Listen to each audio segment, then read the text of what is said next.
กับสบายดีพ่อแม่พี่น้องเมื่อสุขุสุคนพี่น้องคลิปนี้เดินทางไปที่บ้านห้วยพงแล้วก็บ้านกระตันเนาะบ้านน้องแย่งพี่น้องเลยเขาไปทางในหมดแหละแหวถามน้องๆเขาจะเอาเลี้ยงงัวเลี้ยงควายทางแคมทางพี่น้องแต่ว่ามาเมื่อนี้ด้วยมอเตอร์ไซค์พี่น้องขี่รถจักรมาเนาะมากับเขาเบาใจแล้วก็เบาบิลลี่ทางพี่น้องตอนนี้เพิ่นกำลังขี่รถจักรมานำหลังพี่น้องเบาทิดมาถ่ายอยู่แคมทางพี่น้องมาได้เขามาประมาณ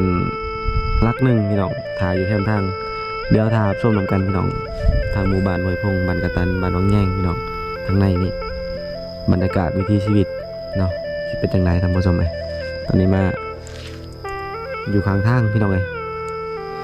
เดี๋ยวถ่ายชมนำกันเด้อพี่น้องเดี๋ยวเดินทางถ่ายบรรยากาศให้เบิ่งพวกนี้ก็ได้เรื่องอะไรเตี้ยเรื่องไงได้มายังมานี่ฮะ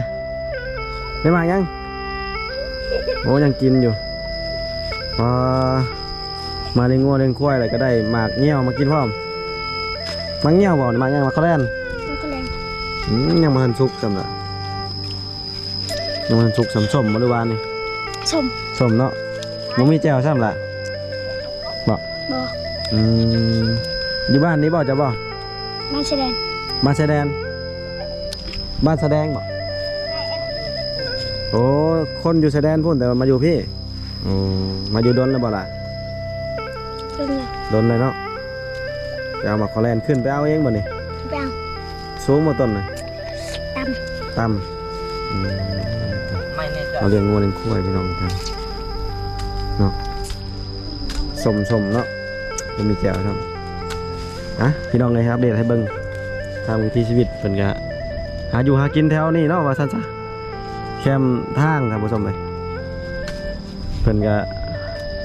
ไกด์บอกกกวันนี้ล่ะอยู่ละต้นนั้นบ่กกแดงนะบ่ป้าสูงแท้มาไฟหัวใจเห็นหัวใจมาห่อเลยโอเคคือตอนนี้เขาฮอดหมู่บ้านพี่น้องหมู่บ้านตาสะโค้ยแล้วพี่น้องเลยเส้นทางไปขึ้นภูขึ้นผาพี่น้องเลยเดินทางมอเตอร์ไซค์ก็เก่าท่านผู้ชมเลยกำลังขึ้นภูตอนนี้พอใจครับพอไปรีขี่ไปทางหน้าแล้วพี่น้องเลยไปเดี๋ยวพอทิศสีน้ำไปกำลังพี่น้องเลยปล่อยขี่ไปเนาะรถข้างหน้าคนไหนรถจักรคนไหนพอใจ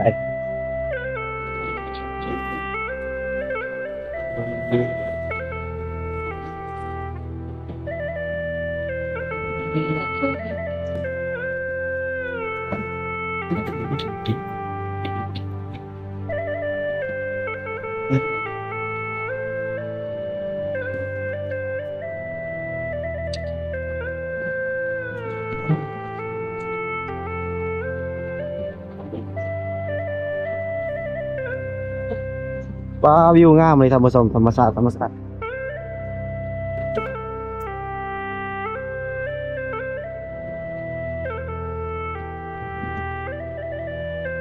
วิวงามจริงออกเส้นทางกัน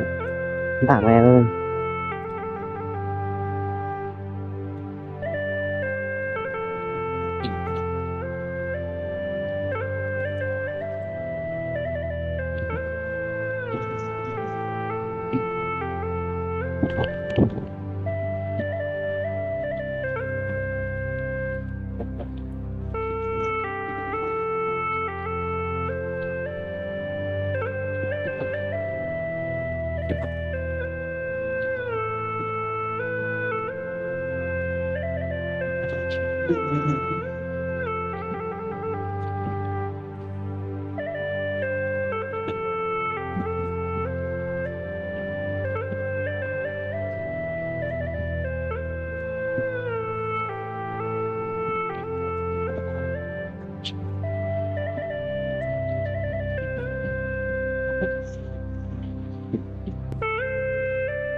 นำให้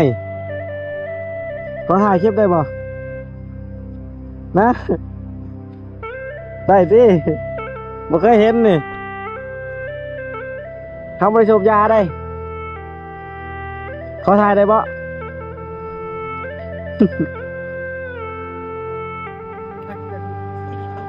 นี่เงิน1,100นำให้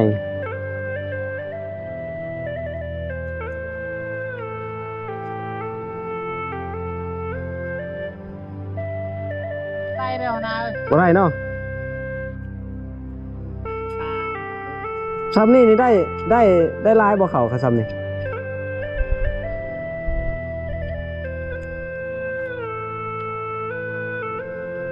ตอนยังไงก่อน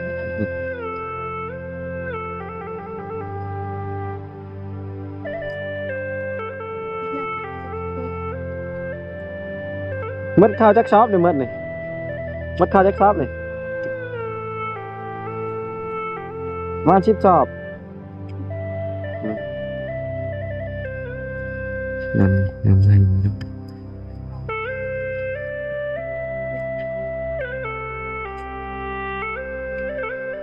เข่าก็จิงามเนาะเข่าเนาะ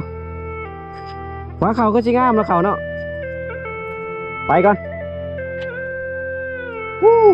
นำให้หาหน่อไม้ไปนำคักกะลี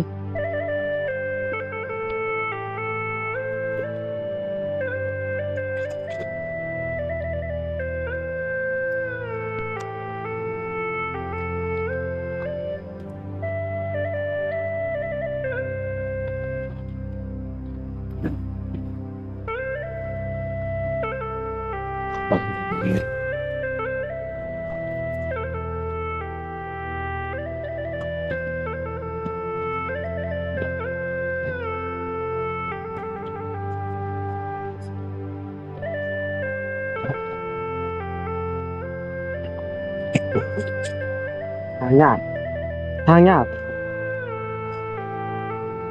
พอถ่ายคลิปเมื่อกี้นี่ได้เงินซื้อยาสูบเนี่ย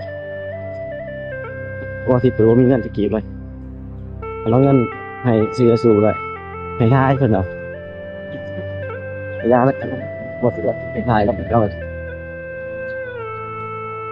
ขับรถอยู่ฝั่งเลยใกล้ชิฮอนหมู่บ้านเลยครับคน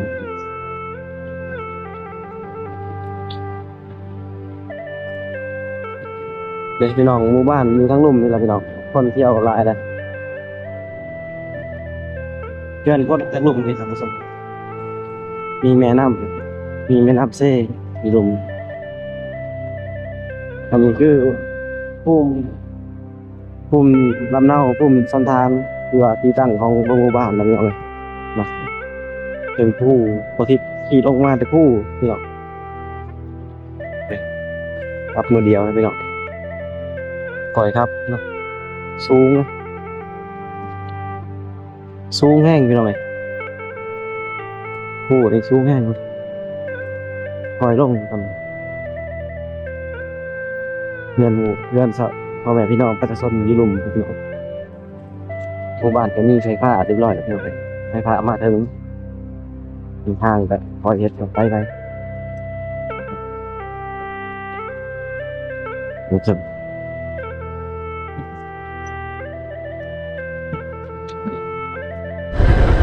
บ่าวทิพย์ลงมาฮอดหมู่บ้านครับพี่น้องเป็นทางเป็นผู้ลงผู้เลยพี่น้องเป็นชนบทแต่ว่าเขาสิย้ายไปทางหมู่บ้านทางหน้าก่อนพี่น้องไอ้หมู่บ้านวังแย่งพุ่นละคุณผู้ชมเลยไปทำกันพี่น้องเดินทางไปทำกัน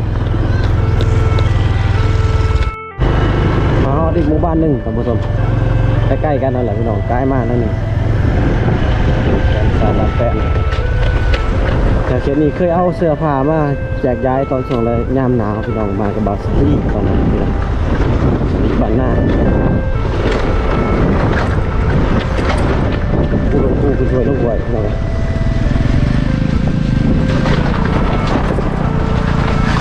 โอ้น้ำใสพี่น้องเลย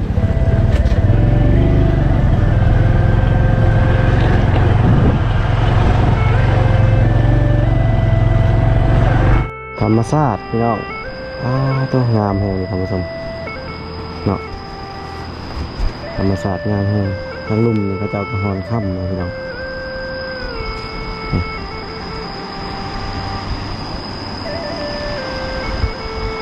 เดี๋ยวว่าพิธีถ่ายกล้องวิดีโอพี่น้องกล้องจากกล้องโทรศัพท์ซุ่มไปอีกหน่อยหนึ่งเขาเจ้าหอนค่ำพี่น้องนะมาจะมีหลายอยู่ครับผมเขาจะหอนเอาตกเอาส่วนมาขุดมาหอนพี่น้องเป็นสายแนะนำลำซีปลูกผาป่าไม้สวยสุดงดงามพี่น้องเลย